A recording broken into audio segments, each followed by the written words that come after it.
Welcome to the Unofficial Steelers Podcast, the podcast so unofficial it doesn't have a home. Here's your host, from In Hindsight, Nathan Heintz.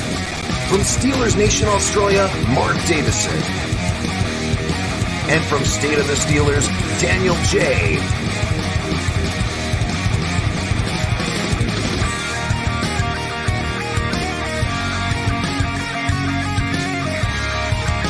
Here we go. What is going on, Steelers Nation? Welcome back to another episode of the Unofficial Steelers Podcast. We have a familiar face with us today. Good night. What's up, Mark? How's it going, my man? I'm good, man. Just woke up like 25 minutes ago. So fantastic. I'm looking to save from today to buy a studio for 2025 and live in America. It's easier than Mark. I'm over it, man. I'm over living here. You got to come to the States, bro. You guys like get all the news, and I'm like, what happened in one big jump of like all this happened, bam. At least you guys get like throughout the day, you get certain things, you know. Just move to West Texas, bro. It's like Australia. It'll be the same. It'll be the same. Kangaroos over there too, and wallabies and koalas and stuff. At the zoo. I saw a picture of one the other day. I know. I was like, the poor kangaroo is like on concrete or something. It was caged up. What the hell? That poor kangaroo needs to be running around town. Well, I mean, it's all for our entertainment, so it's worth it. I guess that's fine. If it's for us, it's fine. If we're happy, we're okay. I kid. I'm not like that. But it did seem like it did seem a little sad. But it was in the shade. Nathan Heintz, how's it going, Nathan? Doing all right, man. Excited to kind of talk about what's been going on. Good to have the original 3 crew on here today as well. Yeah, it should be fun, man. It's been a while. Good time. It's been a while. Yeah, no, definitely. So the pads came on today. The pads came on. We'll talk about, what's first. First is an injury. Corey Trice went down with what appeared to be a knee injury. I was listening to DK on the Ramon Foster show earlier, and it sounds like he got a witness the incident occur or the injury occur. It sounds like he twisted while his foot was planted, and so it don't sound too good as far as that aspect goes. It doesn't seem like it was a contact related, and so typically those things usually lead to a year down, especially for a young player at this point. Even if it wasn't like an ACL, right? Maybe let's just say it's a minor thing that's going to be like 8-10 weeks. Because he's a 7th round rookie, they're probably going to shut him down the rest of the year regardless. What are you guys' thoughts on Corey Trice? It's unfortunate, but we'll start off with you, Nathan, then we'll go to you, Mark. Yeah, I'm not gonna like a lot of times when it comes to injuries, unless you legit know like ultimately what it was. Like I usually just kind of let it play out. Like it could have seemed more bigger than what it was. Could be something that turns out to be a couple month thing or a couple week thing. Who knows? But till we kind of get word on ultimately what was going on, I was excited to see him play this preseason. If he doesn't get to play, I was actually like, if he's going to be out, he was somebody I was pretty looking forward to see him playing and seeing if he'd be able to jump the depth chart, because aside from some health issues for him in college, like he could have been a mid-round type guy. Mm-hmm. So he's got good length and I think some good size for a young DB. But I don't know. We just got to wait and see how long it's out for. Yeah, 100%. Like you said it. He was a guy that had some health issues in college, and that may have been the reason why he fell. Mark, what are your thoughts on the situation? First day of pads. It's unfortunate. You think he'll be back this year? Well, knowing that I just kind of woke up that you have no idea about it, I hope so. I really hope so. There's been a lot of little injuries like this. We had the Monty Potty retire, Alfonso Graham, injury. I hope so, because I think, Mike Tomlin was really excited about Corey Trice and JPJ being the avatar cornerback. So, and I know he's a 7th rounder, but you just don't want to see it happen. Like, it sucks, man. You don't want to see any injuries right now. Like, sure, bumps and bruises that you have a day rest, or you get a sore quad or whatever, but not actual injuries where you can't play in the future, being the next 5 weeks or be prepared for the season. Because if you aren't playing now, there might not be time to bring you into the season, as in part of the secondary. So I hope it's not a season-ending injury. I hope it's only a few weeks or whatnot. But yeah, it does suck to see any player go down. And I think it was non-contact as well. What I read this morning. Mm-hmm. Yeah, that's what it looks like, man. That's what it looks like. So it's probably gonna, even if it's not the ACL, because of his like I said, because he's a 7th-round rookie. If he misses majority of training camp or preseason, I highly doubt they're going to give him the Calvin Austin treatment. He's going to be out for the rest of the year, even if it wasn't a year ender. A lot of news coming out. From today, a lot of big plays. I, in fact, have a couple of highlights I wanted to show you guys. Maybe we can sort of discuss. There's no sound behind this, so we can just kind of watch it. But you have Mitch Trubisky at quarterback here, under center, and so JPJ comes in with an interception. That's one of the things that has been, not controversy. I guess one of the downsides that have been coming out of Joey Porter Jr.'s game was the lack of splash, the lack of interceptions. Right. Looks like he's able to get him here and so you have Mitch Trubisky again.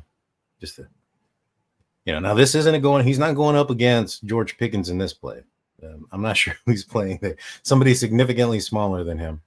That was a terrible throw. I'd say that ball was underthrown, right? Yeah. Come on, Trubisky, do better than that, mate. Well, I'm not. I think it was a terrible decision. Let's see. It was both. I mean, it's not. Who's the receiver? Who's that? Can we tell by who that is? See, he high points the ball. Yeah, it's a horrible throw. It's a horrible decision.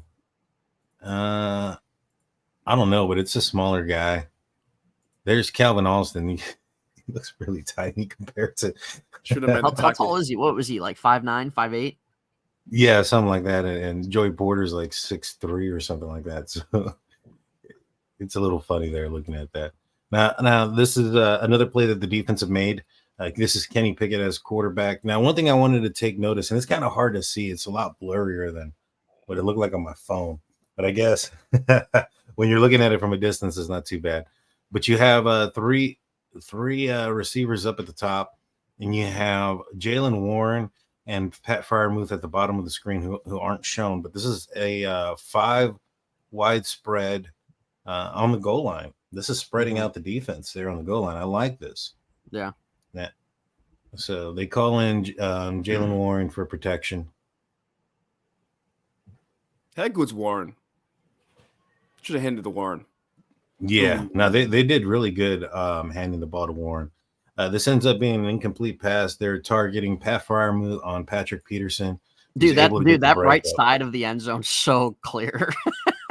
You think that? Do you think that Pat Freiermuth needs to do better in that situation? being a taller guy than Pat P.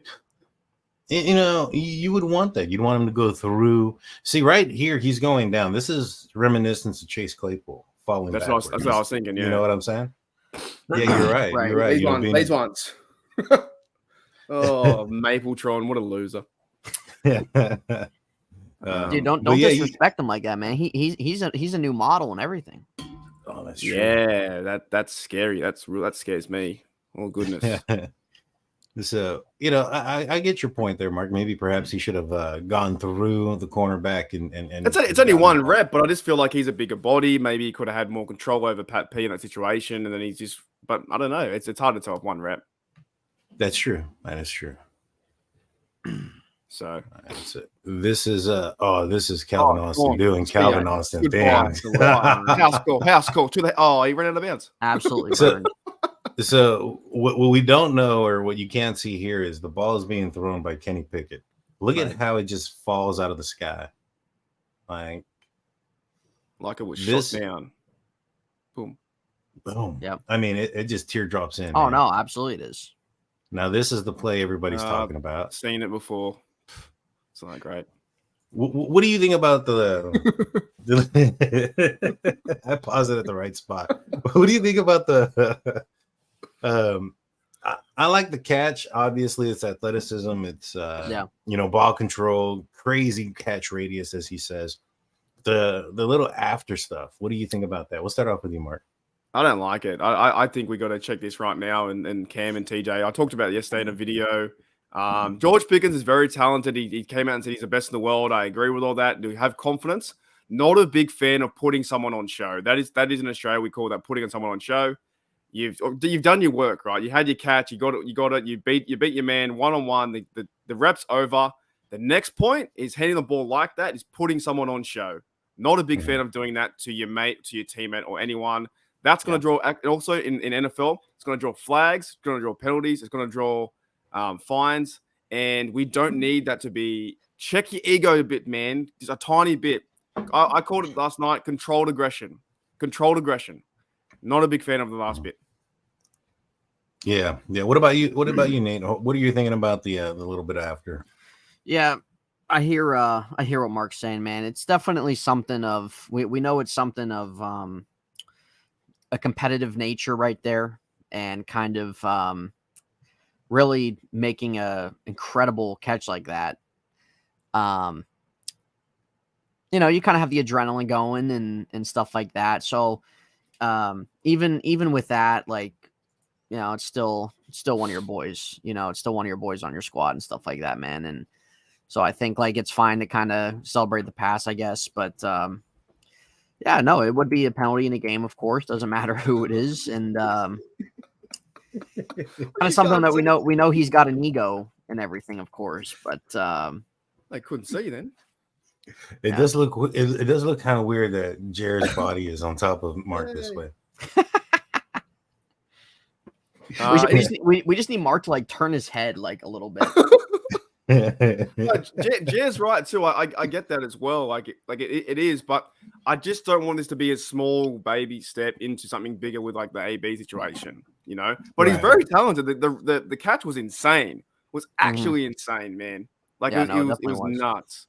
Yeah. Well, he's still young. It's something that they'll have to obviously like hammer home the sense you're not costing anything, but it's still some competition there, of course, but I don't know. They were probably barking at one another, so it's kind of how it goes.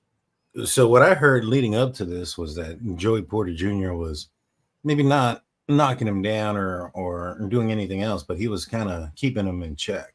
And so there was some frustration leading up to this. And then you also have the aspect of, I'm wondering, do you think that maybe perhaps coaches are telling, these veteran receivers, get in their minds, push them. I want to see these cornerbacks in adversity. I want to see what they're going to do when somebody's in their face, pushing them back and doing things.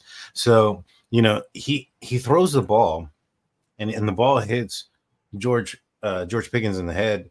And this coach here goes and talks to Joey Porter about this. Now, and if you go and watch the play, and this is another angle of it, I mean, this is actually a pretty good rep by Joey Porter, in my opinion. Oh, absolutely. He just got beat. Yeah. Yeah. I mean, it's just, Kenny Pickett put the ball up in the air and George Pickens went up and did something crazy with it. And so, right. It's not necessarily on him. So I'm seeing the coaches react this way towards him. They're allowing the players. So maybe perhaps it's the coaches also telling him. I got a question for you both. Does this strengthen their friendship or them being teammates, or does it make them further apart because they've now been looked as rivals right now in the media? I don't know, man. I mean, Cam Hayward was known for fighting a lot of the offensive linemen, and that was something that was looked at as a positive thing because of he wanted things to be aggressive, ironing, sharpening iron, getting inside each other's heads, creating that adversity. I don't think it's a negative thing. If you go and listen to how Joey answered, the media after the fact, he mentioned something to the effect like, hey, you know what? He beat me today. He got me. Tomorrow I'm going to try to get him. It doesn't seem like he's taking it personal. Yeah. But I can guarantee you he's probably getting tired of George's crap. I mean, George went and knocked him on his ass, 10, Right. 12, feet down the yards down the field without pads, and now this. So I want to see how he responds. You know what I kind of see too is George Pickens was a face last year. Now this year it's like JPJ, right? So I think like a new guy coming in, no matter what it is in school or in your job. I don't know if it's like a man thing, but we see a new bloke coming in. We're like, hey, what's up? We're always very, hesitant the first few days, and then like after a week or so, you're best mates, But I kind of feel like hopefully nothing's personal between these two guys, and it's just strictly business, and like you got me today, I'll get you tomorrow kind of thing, because you want these guys to be the best. And if these two going at it in practice like this, it's got to make each other so much better. I just don't like the ball drop. That's just something I don't like. No, yeah, I hear you, man. I hear you. One other thing that I noticed out of this image is you have Kenny Pickett out here to the right, and you have Mr. Trubisky here on the screen. Last year, Kenny Pickett he appeared to be smaller than Mr. Trubisky. He appeared to be thinner. That's not the same. He definitely looked like he bulked up quite a bit, not just a little bit. He looks different out there. You can just see him next to him. He looks bigger than him. He really does. And so this is Deontay Johnson doing some Deontay Johnson things. I think Deontay's going to have a big year, guys. How long do you think it'll take before he scores a touchdown? How many games? Last season it took him he never got one. Yeah, he didn't get one. That's a good question. You think right away then, huh? Yeah, get out of the way. I could see it too, where like not like where they force it, but like they kind of game plan a little bit to be like, hey, Deontay didn't get one all last year. He's going to start the first game with one. Like we're going to try to get this guy the ball. Yeah, something like that to kind of, like I said, not to force it, and to have a happy kind of little thing there. But I don't know. I just see it just as like teammates, kind of like being teammates and stuff. Yeah, I reckon one, man. I reckon they'll get him involved somehow, some way. It's a whole different offense now. Like, or it's not different, but it's a better offense than last year, and they'll game plan something for him. Dead set. They have to. He's a talented receiver. I know everyone says Dropson. It's like he's really talented, and he can really run too. And you don't think he doesn't want one? Oh yeah. One other thing that I've noticed watching these highlights and stuff is that, without the pads, there appeared to be a lot of pressure on the quarterbacks. In fact, some of the times when the quarterbacks were throwing the ball and we're seeing these highlights, there's one of George Pickens down the field. We're like, yeah, well, Kenny's getting sacked back there. Right. Putting on the pads is sure changed. It seems like he has a much cleaner pocket back there. Right. I'm really impressed with this offense and this offensive line. But and you know what too? Like I know too. Like this time last year, where Kenny was kind of struggling his first week, and we knew that he was having a little hard time with stuff. And I know it's been a year since, but he's been like hasn't even been like a thing at all in the sense of him at camp. Like I know that like that one day, the whole entire offense itself kind of struggled with stuff. But that's what you want your defense to do.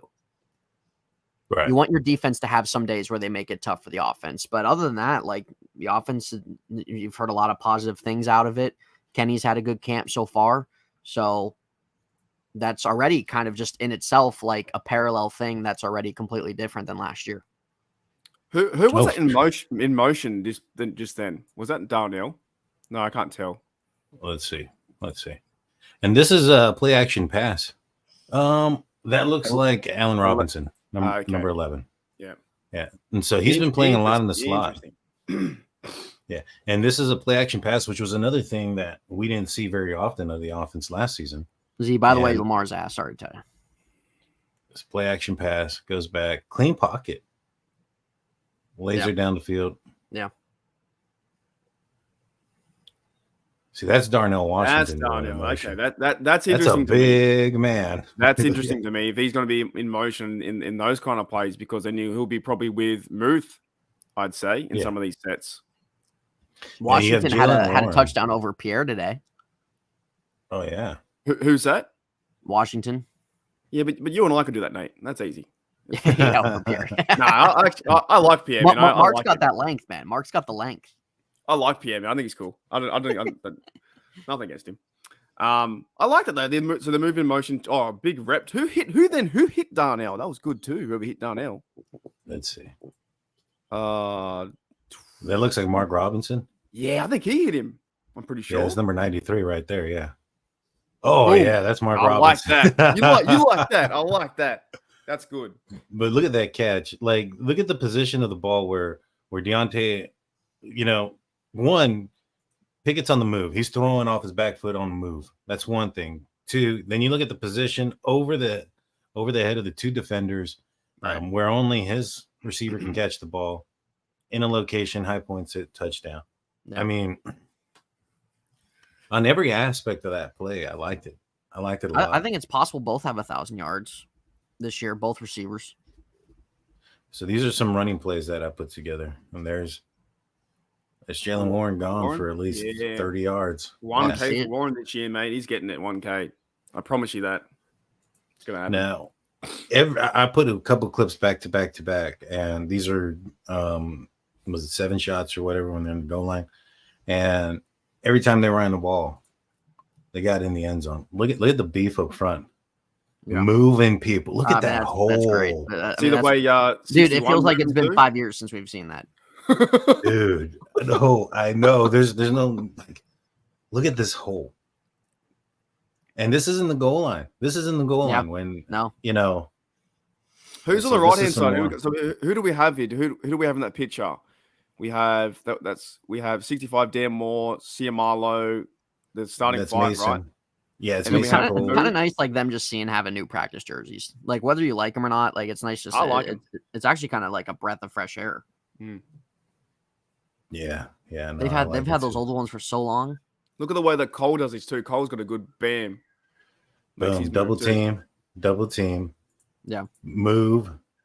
And you see James Daniels go from the double team and then move up to the second. That's what it looked like. Yeah, he ended up taking 2 blocks there. And this is a different play. It's 2 different back-to-back plays. But for whatever reason, when I found them, they clipped them real close to the snap of the ball. But very similar up the middle. You can see where the hole is. You can see Mason Cole walking in the middle of it right there. Like, I like to see this. This is what I like to see. There's a lot of, optimism going on right now, and rightfully so. Rightfully so, in my opinion. Definitely warranted. There should be. And even before anybody, before they went to camp, and should have been a lot of different optimism, excitement, stuff like that from fans and from the team and stuff like that. And we're seeing that. There's a reason. There's a reason to look forward to this year. Oh yeah, dude. Yeah. And one thing we haven't even discussed or talked about is the new acquisition, the new player on the team, Quan Alexander. It's freaking cool. Dude, that was huge, man. Who do you think? Why do you think they chose, or why do you think they brought him in? In my opinion, they must not be happy, with the room currently to bring in another inside linebacker. Yeah. Who do you think they're not happy with, or what is it, or what aspect? We'll start off with you, Nate. It could be somebody like Mark Robinson, just in the sense where he's not quite ready. Sometimes players like that were mid-round and or late round picks, like it takes them a few years. Like they're not guys that you expect to bloom in year 2, year 3 necessarily. Sometimes it takes a few years. Like Vince Williams, he wasn't a starter after the first few years when the Steelers drafted him. Mm-hmm. So it takes a few years. So it could be Mark Robinson where he's just not right where they want him to be, but could be that. And it could just be too some concern in the sense of somebody being able to play pass. Quan Alexander is able to play pass more so probably than some of the guys they got there. But Quan is also a guy too that is what they were looking for this offseason. Somebody who's a thumper, somebody who can maybe try to create force fumbles on the ball. Somebody that's going to rack you up tackles and not be afraid to get off blocks. Yeah, 100%. What about you, Mark? What are your thoughts on the acquisition of Quan Alexander? Who do you see wearing the green dot come week 1 when the Steelers take on the 49ers in Acrisure Stadium? I think Holcomb still wears it, but I've heard this report that Corn will come in for like maybe passing downs or stuff like that, and Roberts will do like the running downs or things like that, things of that nature. Signing him, it's also it's good. It's good for the team because I think he can hit. And I know there's some injury concerns and stuff like that. He's a bit older, but I get that this year I don't really care for any of that kind of stuff because you think all the players they brought in like Neal, Holcomb, Roberts, and this bloke, they're all physical. They all love to hit. You go and watch their tape, and even just as highlights, you see them run to the ball. And what was happening last year or 2 years ago? Running for, waiting for the ball to come. That's why Minka had all those tackles. Spillane was kind of okay in that role, and then Robinson, he's a hitter, as we saw taking on Darnell. But I think bringing a guy like Quan is like he wants to hit someone, and the Steelers need that. We haven't had that presence, I don't think. Yeah, for 2 or 3 years. It really, or even since like Shazier or even Vince Williams, right? Yeah. He was the tone setter. Vince Williams goes down and goes, bang, he can do that, big splash hit. So getting Quan like that, I don't, and I'm trying to think, even though I talk with Matty Peverill from We Do TDU, right? I don't know if there needs to be starters because you're going to have someone on the field the next minute. They're going to change the scheme and the look and the defense. You know what I mean? Like you're going to have so many different players in there. You're going to have Neal in there, Kazi, if he's healthy, he's going to be in there. You're going to have all these guys who can stand up and play. So having the traditional 2 middle linebacker starters, I don't think it's going to be the case. They're going to have a mixture of players in it. But I would say Holcomb's like the number one guy, then Roberts, and then maybe Quan after that. And it's not a bad room. Also, he said too, he wanted to come here, wanted to play and hit people and stuff like that. But he's coming here because he wants to play for Tomlin. That's what he said. He's like, I love Tomlin. So they're building this defense around that. You think of all the players on the defense, with Highsmith, they signed the contract, Minka and the pro safety, Cam in his last few years, TJ on the other side. You just got to help those guys out, and this will be a successful defense. Yeah. Oh, yeah. Yeah, I think this is going to be this. I still think there might be a little bit of growing pains early on just because of the new pieces in the secondary and the fact that you have a completely new inside linebacker group. But, that front group, the trenches, as Mark likes to call them, that group up front, that's where the bread and butter is. The TJ Watt, the Alex Highsmith, Keanu Benton isn't a guy that we've heard a lot about yet right now. I might be a little bit surprised by that. I thought I would have heard more things.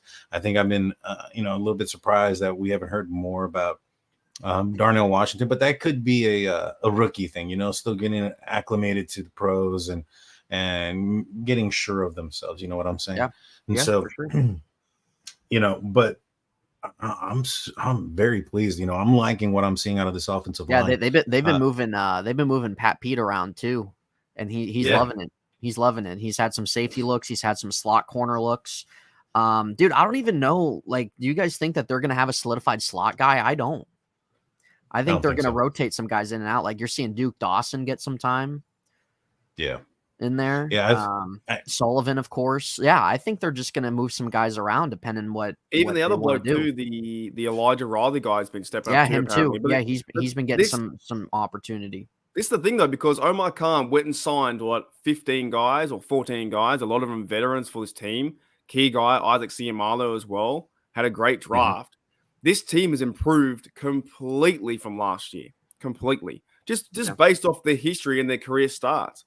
Pat Peterson being there and, like, working with Minka, like, all these highlighted guys should hopefully, transition to a good defense or a great defense. We've got to wait and see. But do you guys already sense the different feeling in camp? I do from last year. Oh yeah, I do. I do too because you have certainty, right? You have certainty. You don't have the question marks you had last year, and you don't have issues going on with contracts. You don't have issues going on in the sense of player morale. Different like you have coaches that are already like kind of shifted in that were there last year where it's like, okay, Terrell Lawson's new. We still have Canada around, new offensive line coach, blah, blah, blah. So you have some more solidification there. And I think just in the sense of, I don't really know. Like, I don't want to say like togetherness, like, oh, everybody's, going to people's houses and cooking out and stuff like that. But I think just like where like, they know what, they know what they can be. They know their potential this year, and especially with just like what they did, like they know what they did at the end of the year last year, and 100% that there's certain games they want back. And now that they know that they got more loaded in certain areas and what front office and everything like that decided to put together, they know what they can do. They know they can be a better team last year. They know that they can be a playoff-esque type team. And I think too, just really having some of these young guys, like after last season, having a full year, and you're able to have more of that mesh together. 100%. They know what they're going to get from like one another. Yeah. And one thing that I wanted to piggyback off of what Mark was saying just a few minutes ago, as far as, putting this team together and having an excellent offseason, Khan and Waddle and even going back to Kevin Colbert last season, they've been able to put this team together without having to forfeit the future, so to speak. They got they got the first quarterback in the draft last season, the first quarterback in the first round or in the draft completely in Kenny Pickett without having to give up any draft picks, which they were trying to do. Apparently, they were trying to move up for him and give up some of the future for him, but they didn't have to do that. And this year, they end up going out and getting a Broderick Jones with, only having to give up a fourth to move up to 14 to get him. You still get JPJ that falls to number 32, which Nobody is crazy. Saw that was coming. Isn't that just insane? Like, that's just destiny if I ever seen it. Right. And then the next two guys after that, you would have taken at 32 and Keanu Benton or even Darnell Washington. And Nick Herbig is a guy that I think the Steelers would have targeted in the third round. They got him in the fourth after moving back, so much. So, they didn't have to give up anything, and they ended up putting an amazing team around them. The trade for Allen Robinson was for pennies. It's just. Yeah, Al Robinson's had a good camp. Yeah.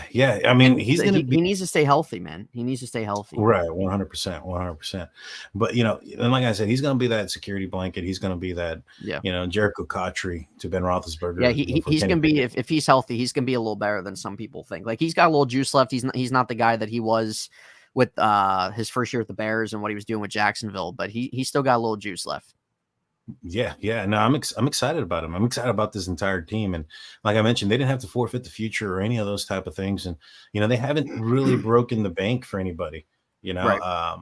They, of course, obviously they have TJ Watt and they just gave it back to Alex Highsmith and to Minka Fitzpatrick. But, if you go look at how much cap space is available now and in the future, they're still going in the right direction. And so I like where this team is heading.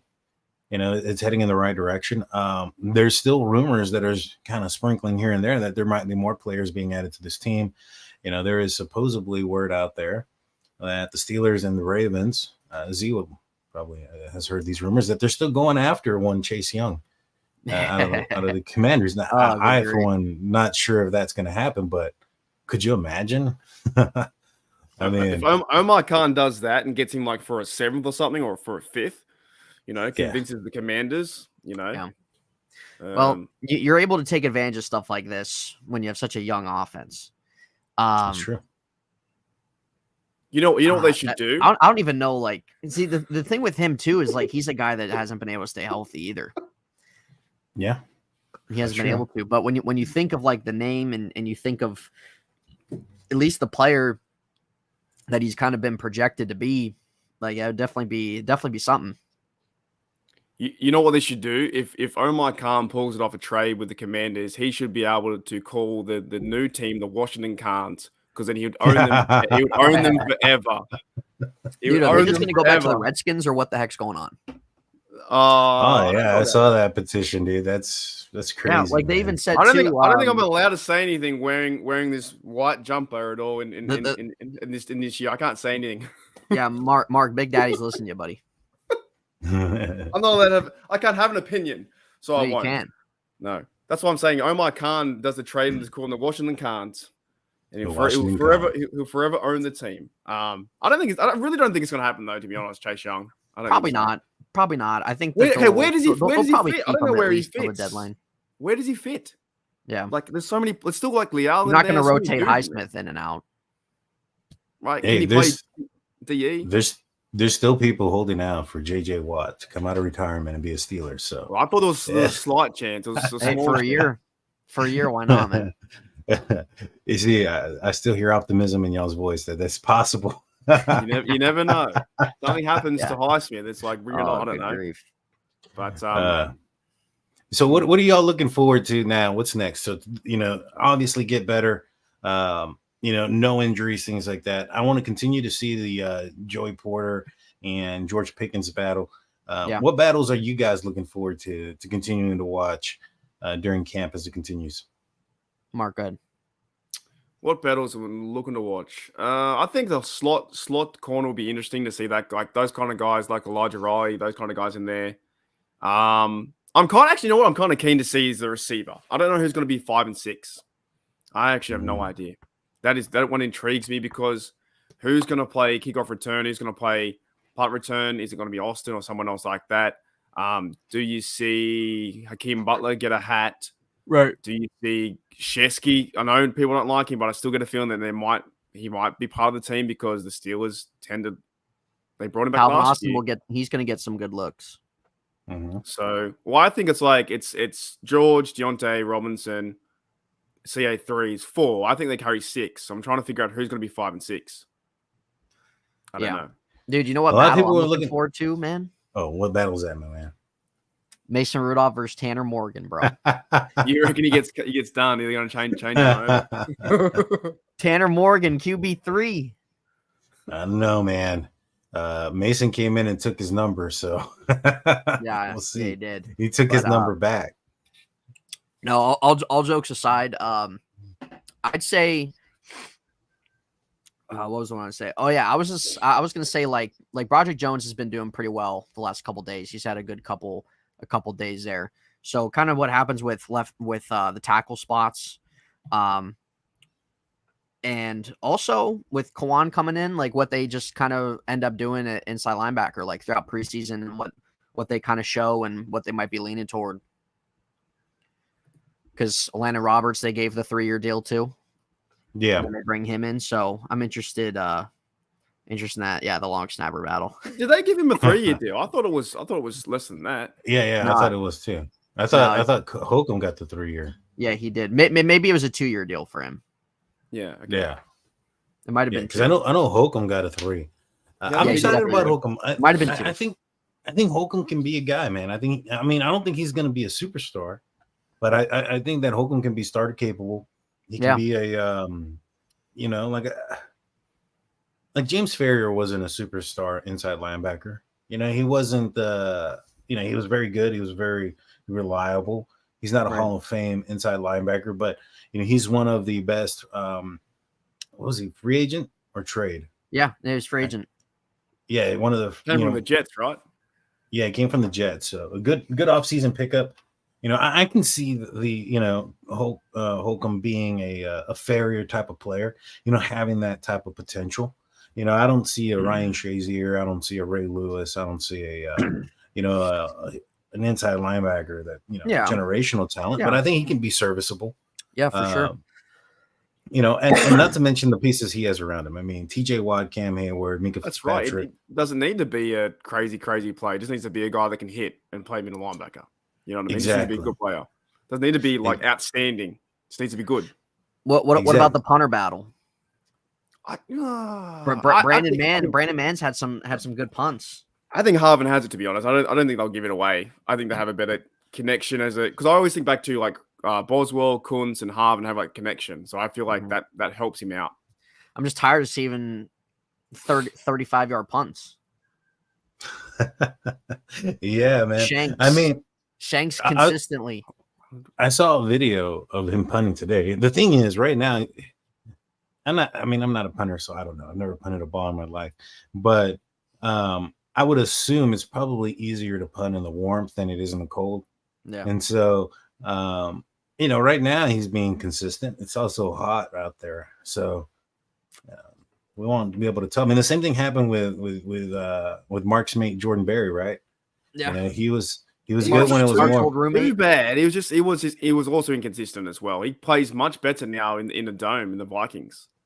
Right. Well, it's not cold. He doesn't have to deal with the elements. Dude, you guys remember when we got Zoltan Mesko?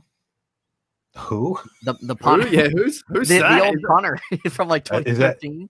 That sounds like a villain?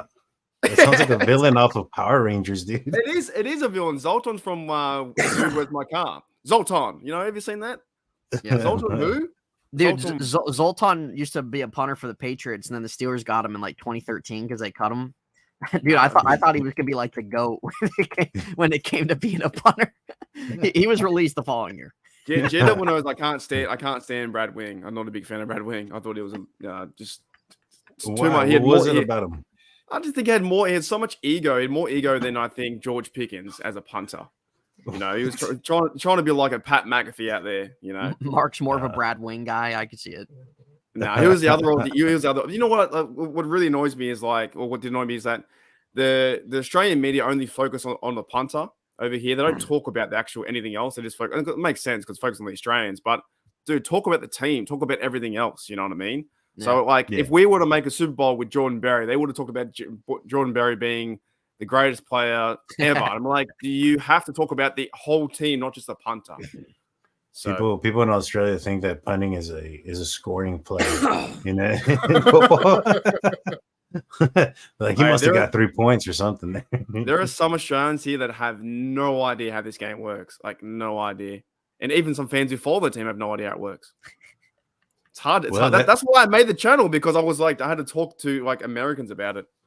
You know, I was gonna say, man. Well, not only that, you got to teach your folks out there about American football. I give up, man. I've given up talking to them in the shopping. I see guys wear Raiders jerseys, Steelers. I go, hey, what's going on? How are you? They're just like, what? Who? And I'm like, just walk away. I just walk away now. They don't know who they are. They have no idea who these players are or teams are. They just wear them because it looks cool. Yeah, Mark, you got to get out of Australia, dude. Yeah. So, what do you all think about the third running back position? Who do you know? Alfonso's down.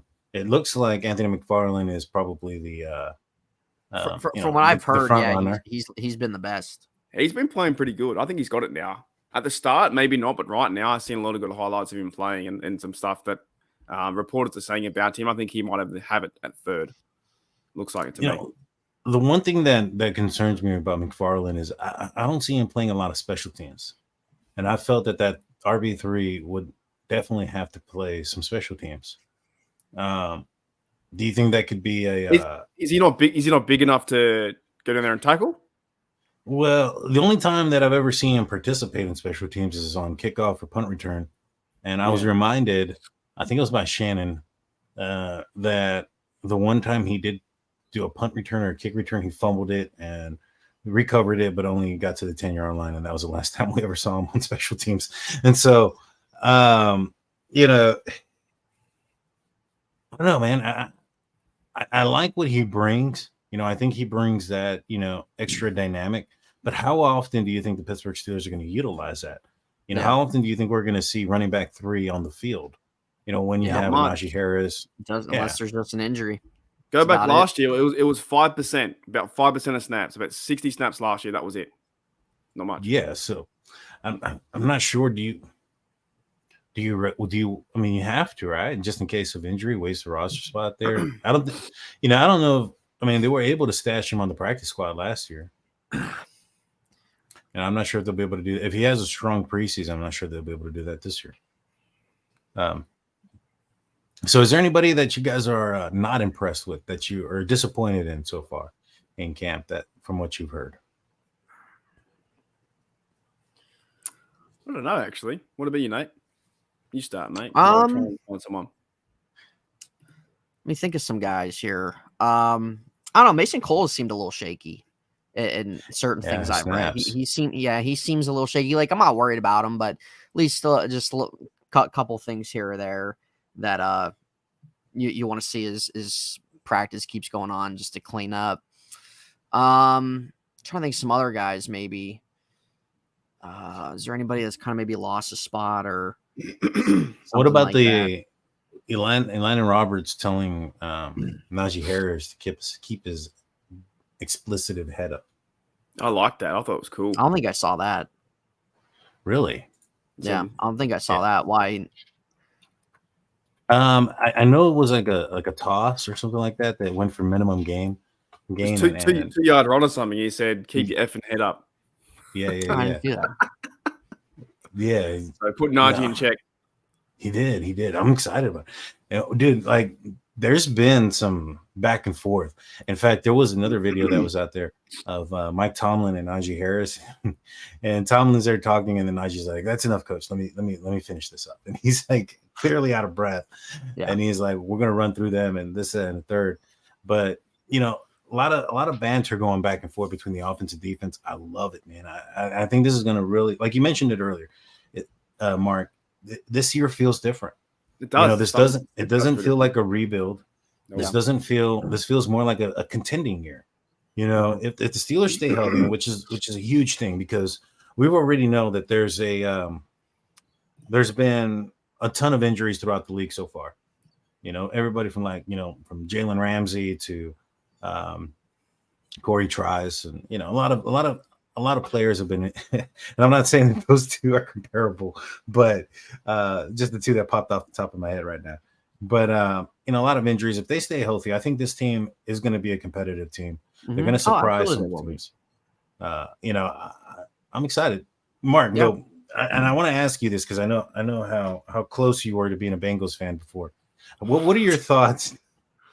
Hey, what was your reaction on the how close? What do you mean by how close?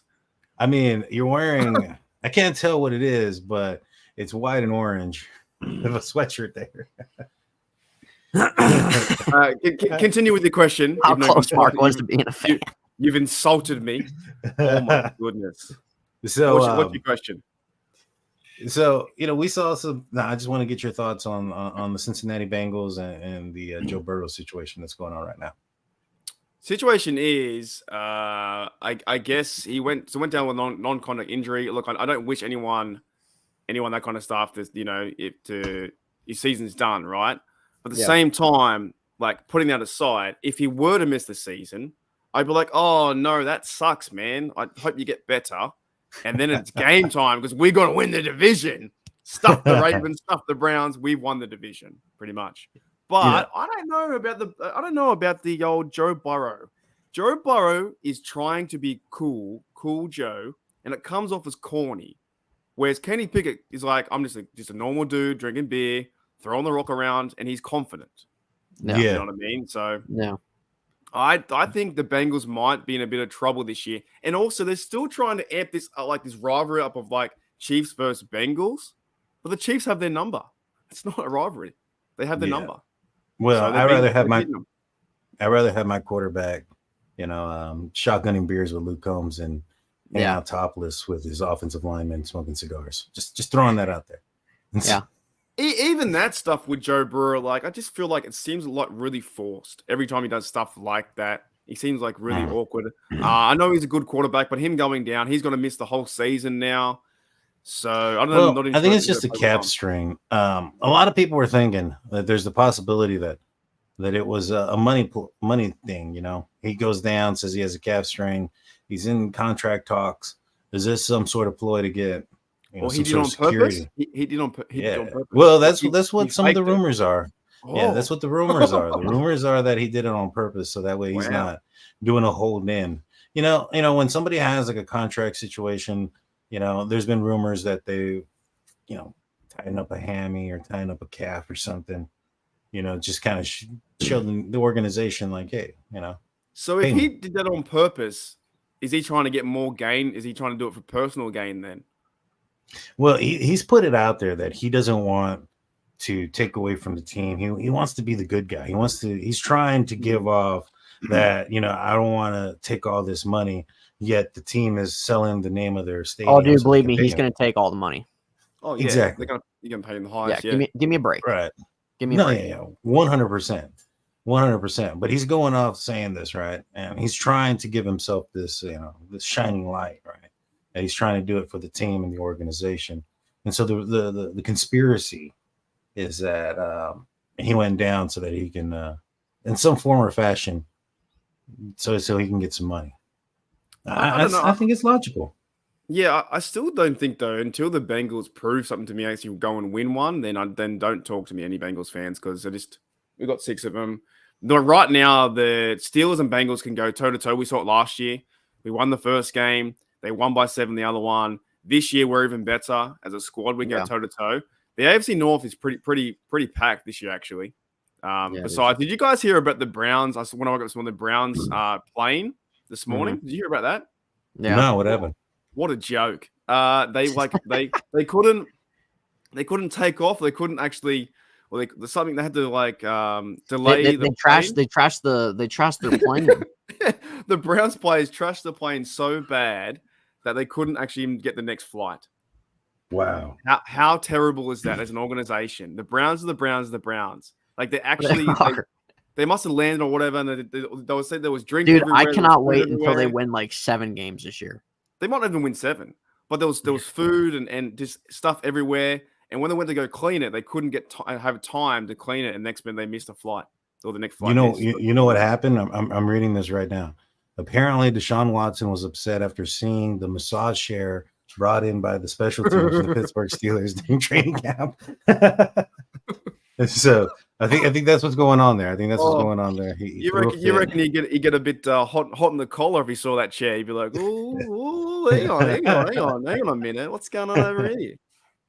So Mark, where do you see the Pittsburgh Steelers going this year? How many wins do you think they have if they stay healthy? What's a good window? You know what? I had 11 before at the start of the season. I'm gonna have 12 now. I think 12-5 is a good record to win the North. I think that can happen. I think you need some losses will happen. I think 12-5, if they're healthy, they're playing. They play the same way they're playing right now in training camp. It's 12-5. It is a victorious season because everything's moving. The defense should be top 10 if they're all healthy and schematics work out. Like I said, build slow but then faster. Veteran guys, so many veteran guys, and this offense is better. Run the rock, and if Canada's getting the playbook moving and going down the field like we saw today, the deep balls, I'd say 12-5. I actually think they can win 4 in a row, 5 in a row. I think they can beat the 49ers.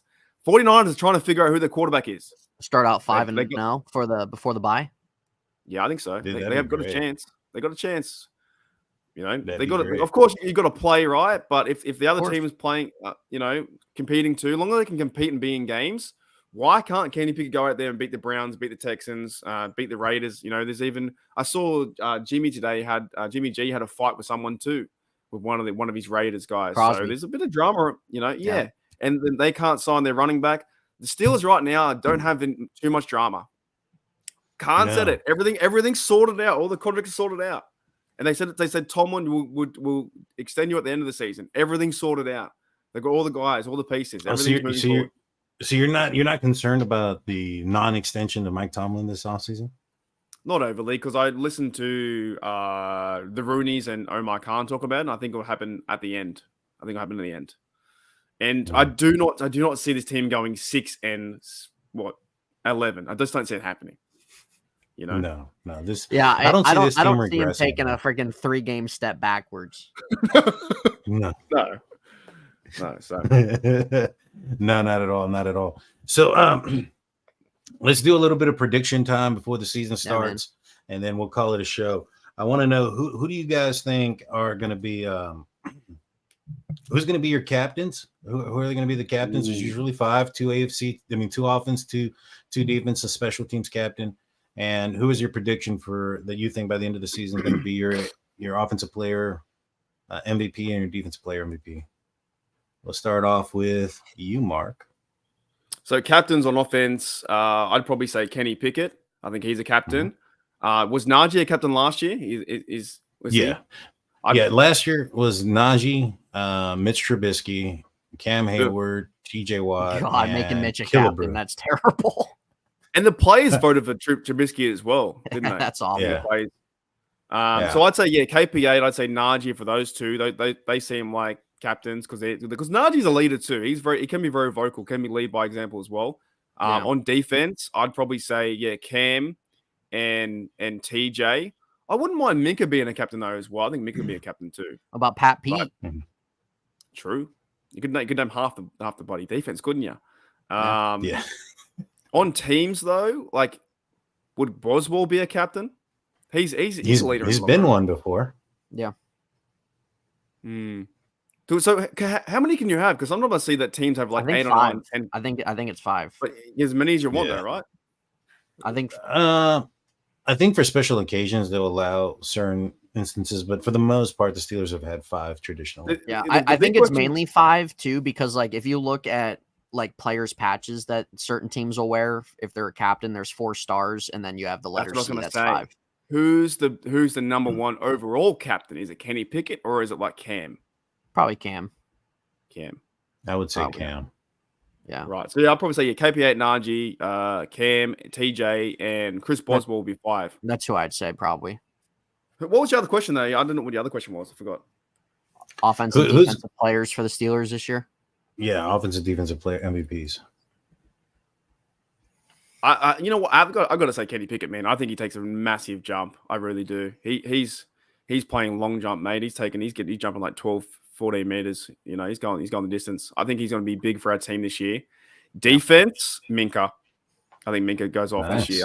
I think he is checked in. And look at all the players around him that they can provide that stuff. And you'll be seeing him roaming more than usual. And like he's also versing an easier schedule, versing a lot of rookie quarterbacks too. He's versing doesn't matter what 49er quarterback it is, he'll pick them off. Like he's going to figure them out. Is it Brock Purdy or whoever? They don't even know who they're playing yet. You got Watson, you'll pick him off. Lamar Jackson, easy. Who's the other one? Joe Burrow. He took it to the house last time. Minka's going to go off.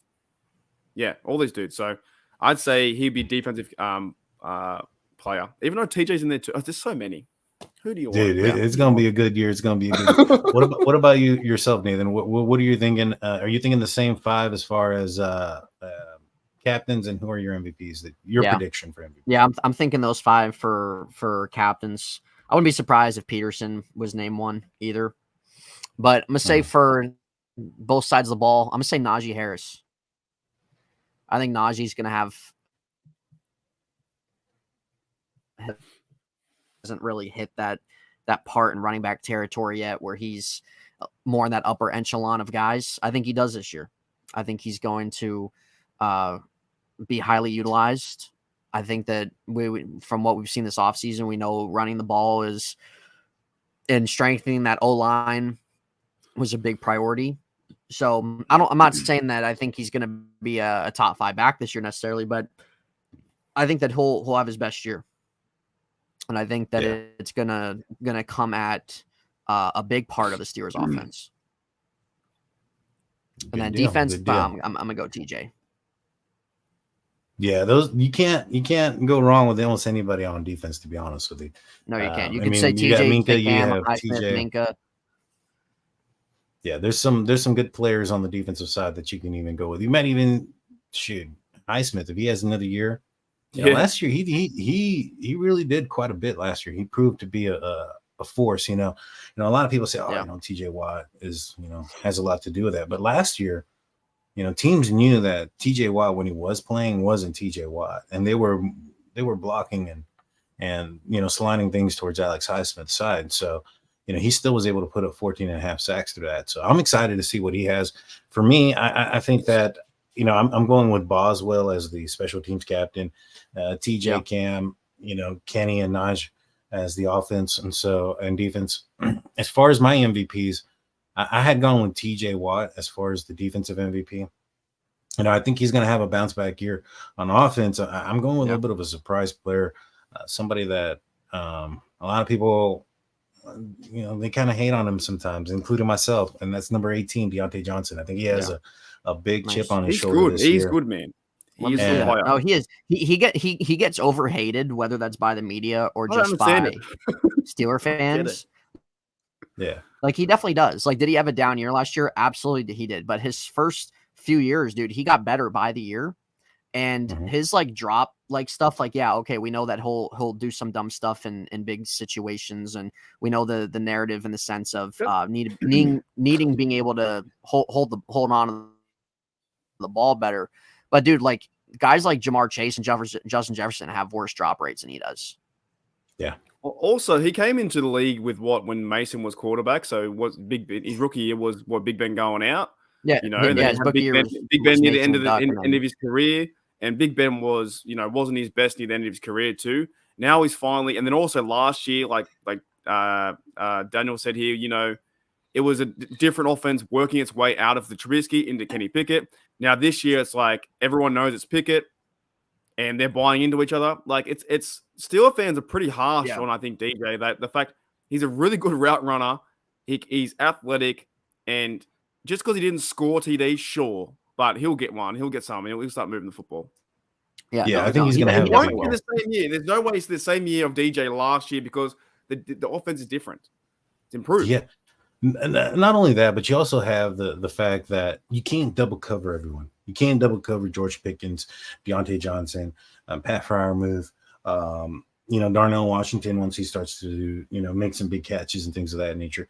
You're going to have to, pick your poison, so to speak. You can't double cover everybody and then, expect Najee Harris to be stopped with only having, 4 or 5 down linemen attempting to stop the run.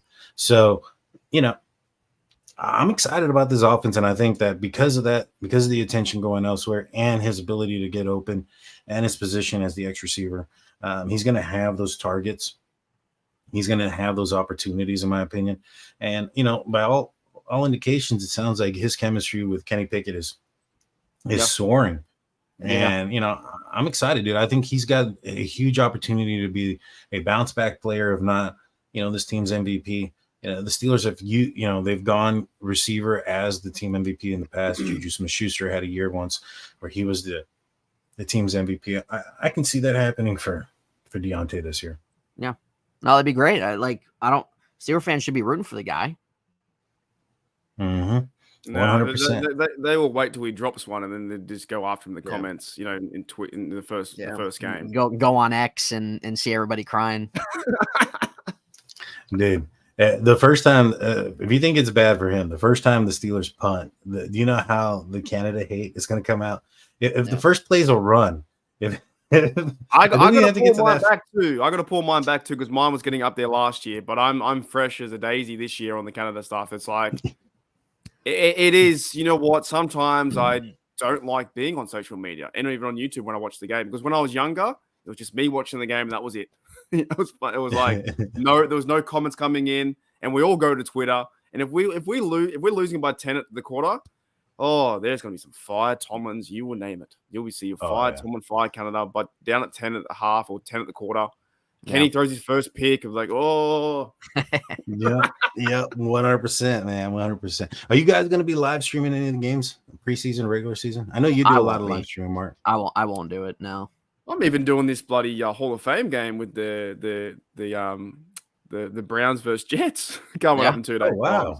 Kill him on, man. I don't know why, but I just want to, and I'm gonna have a few beers and chill out. Now I'll be doing him. The first one I'm going up to see Maddie, who I work with on TDU. He's getting married in Queensland, so I'll be in a hotel at 3 a.m. watching the game versus the 49ers. And don't know, that's gonna be crazy. But yeah, I think just don't check out straight away.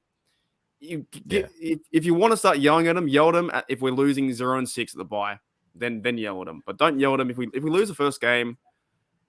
They should play well enough, but I reckon they win this game. Yeah, I think so too. I think so too. I'm excited about this year. Let everybody know where they can find you guys, and then we'll call it a show. We'll start off with your name. Yeah, you guys can find me at In Hindsight. I know a lot of you guys follow me, but we're going to be putting some. Start getting back to NFL content coming out, fantasy related stuff happening, Steel related stuff. So we'll be back on that grind, guys. You guys can follow me, and I don't know how often Mark will be on the shows, but we'll be doing shows after preseason games, of course, and even leading up to different preseason games before we hit the season and stuff. Sounds good, my man. Thank you. And your stuff and so is Mark's stuff is in the description. Mark, let everybody know where they can find you.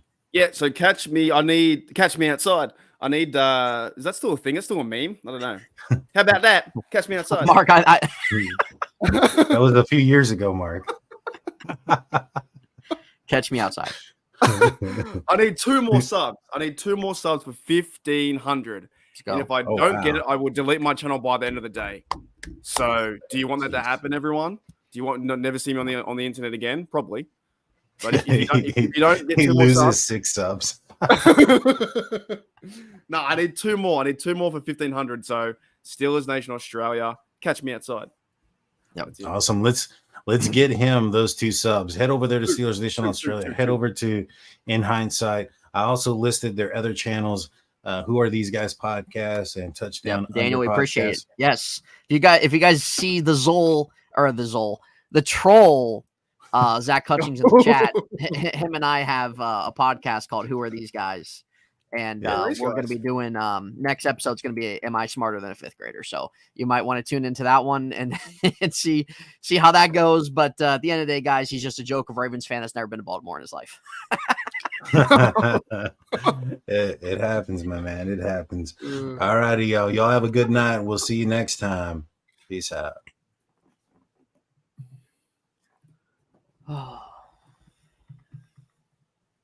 You're supposed to be frozen still. No, we're still here.